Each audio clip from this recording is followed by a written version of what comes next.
Howdy folks, Billy Jean with Thank God It's RC, coming at you from my workspace in the garage that we've created, and we're coming at you today with a part one of our TRC, or Titanium Rock Crawler, build series. We're using a Amazon LCG knockoff Poise T3 wannabe something cheap carbon fiber chassis. We got some Mias nylon axles, portals, and some bunch of different parts that we'll go over here shortly. But it's less of a build video on you watching me wrench stuff together, as more of a here's what I've done so far, and these are the obstacles that I've run into and how I've overcome them. So, without further ado, let's get to it.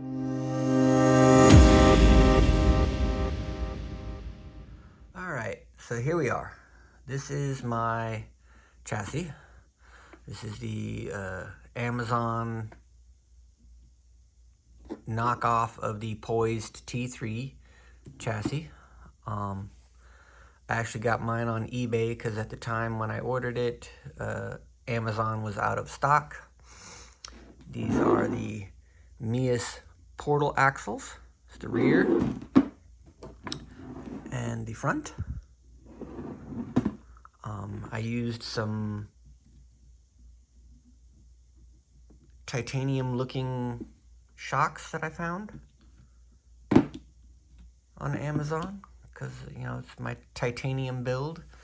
I also measured and ordered my drive shafts last night. They're going to come in the same kind of titanium color look. And the paint job that I'm going to try and do on my body is going to be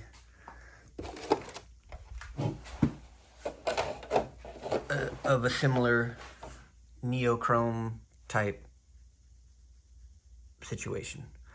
And it would be called my TRC, short for Titanium Rock Crawler. This is the Reef's Plague body. I'm not going to be using the back pieces. I'm going to leave it naked just to show off the titanium bits. I went with some carbon fiber wheels. They're drilled and slotted, so they're super lightweight, even with the Endura Green silicones in them. So I put the Endura Green silicones in the front wheels. I left these stock foams in the rear wheels. And we're going to be putting those on there. We went with the XHX pin tires. Get that to focus. There you go, XHX pin tires. So next up on our list, we're going to be putting some of these Mias brass portal weights on the front. But let's talk about how we got here. So the chassis came with a lot of hardware. So it came with this little back piece here, which came with its screws. It bolted on just fine. It came with this front body mount part here. It bolted on fine. It came with this skid plate down here with these wings, right? This is 70 millimeters wide also. So the skid plate that came with my transmission was wider, so I wasn't able to use that, which is fine. I just went with the one that came with it. So that's 70 millimeters wide, as is everything. I'm going to go back, and everywhere there's metal on metal, I'm going to be adding Loctite later, but right now I'm just kind of putting things together to see how it all fits before I Loctite it. I went with this carbon fiber overdrive transmission with the secure 1800 kV outrunner motor. I also have the secure matching ESC and BAC combo. There is down here on the board, there's these points. I'm gonna have to make a solder bridge between two of those points to make it 7.4 volts.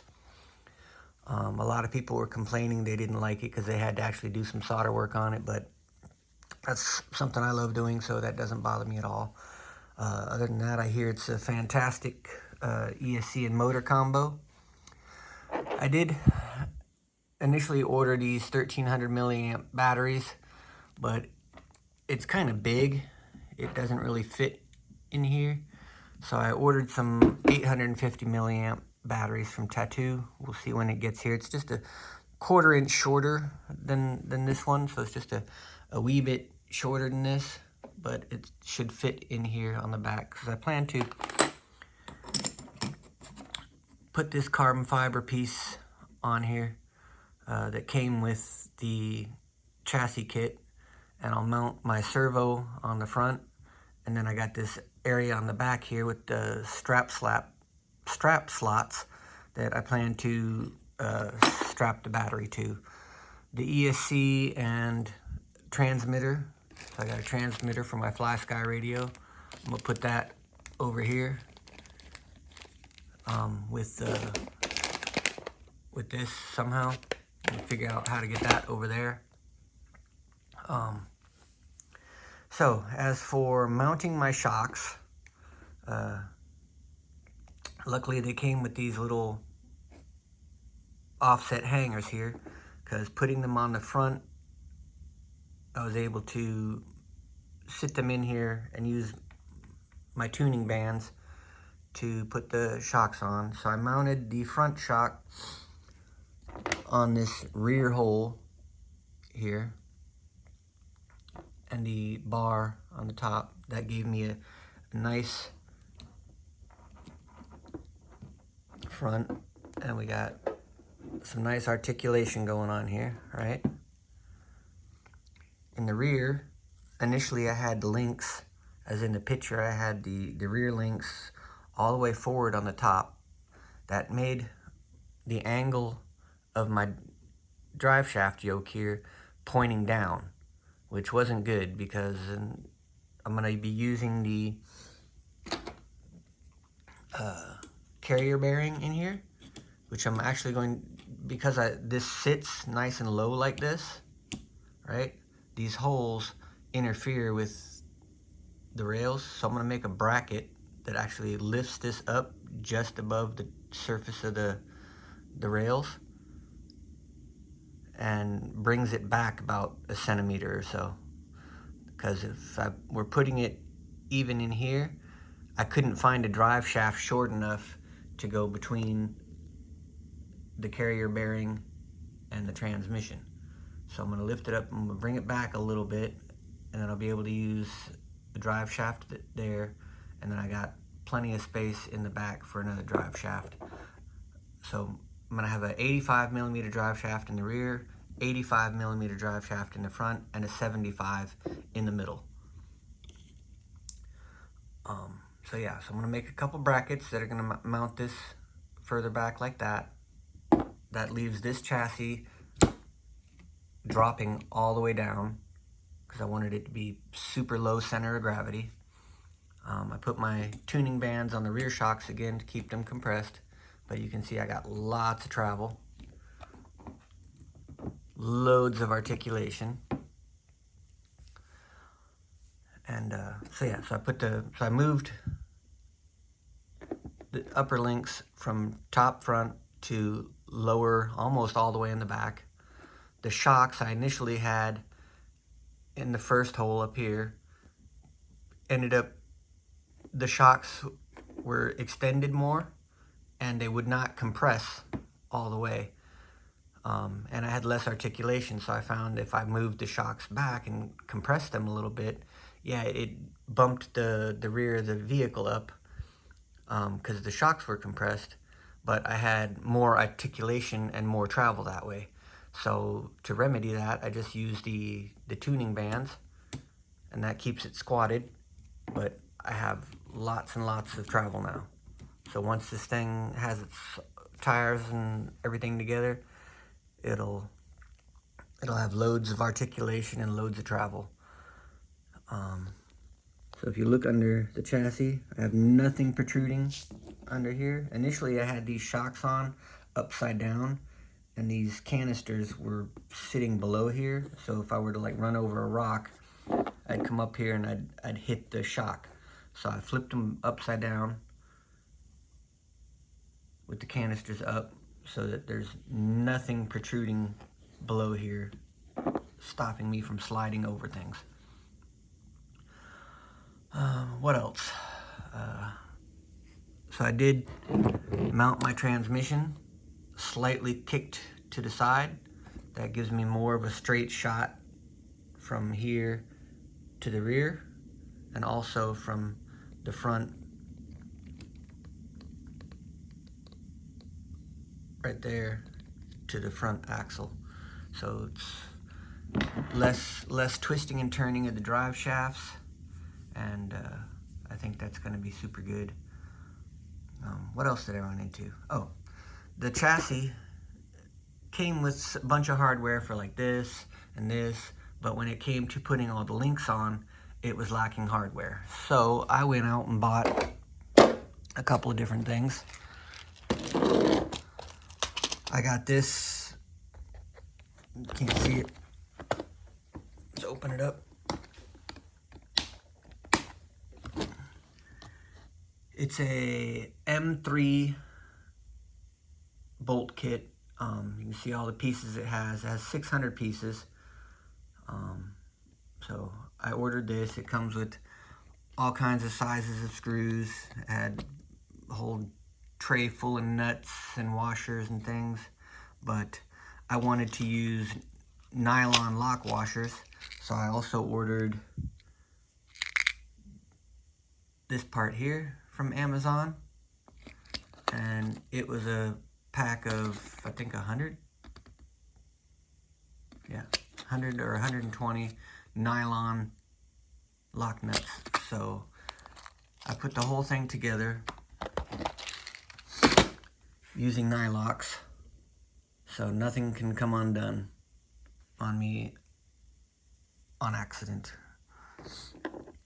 And like I said before, everything where a screw goes into metal, I'm going to go back and apply Loctite once everything is finished and I'm satisfied with how everything went together. So that's kind of where we're at today. That's kind of how I got there. I also moved the links on the upper side, the front upper links. I put like in the middle upper row of holes for better articulation. So these axles did come with this servo mounting plate, but it leaves me no option of installing my battery anywhere. So I'm going to, this came with the chassis. It also came with this plate here and this other short plate here for different mounting options of your servo and everything, but this won't bolt directly to my axle. So I installed the servo mount that came with the axle, and this has a couple of holes on the outer edge here, that one, and on the other side. Those line up with the servo mount holes here. So I'm going to mount that there with the servo arms, wherever they are. We got these servo arms, right? They got a hole in the bottom there. Where'd it go? That mounts like this, right? So that mounts like that on either side for the servo to attach to. So I'm gonna sandwich this plate in here between those servo mounts, and that's what I'm going to attach my battery to. So we're going to try that, see if it works, and go from there. Like I said, I got the reefs body. I've never painted a Lexan body before, so this is going to be fun. And I'm going to go with some crazy color changing neochrome something. It's going to be like 3 different cans of paint to paint this thing.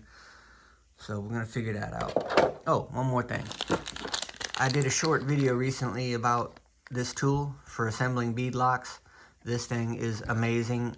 I do highly recommend y'all go out and buy one of these. It's awesome. It made putting these bead locks together a breeze.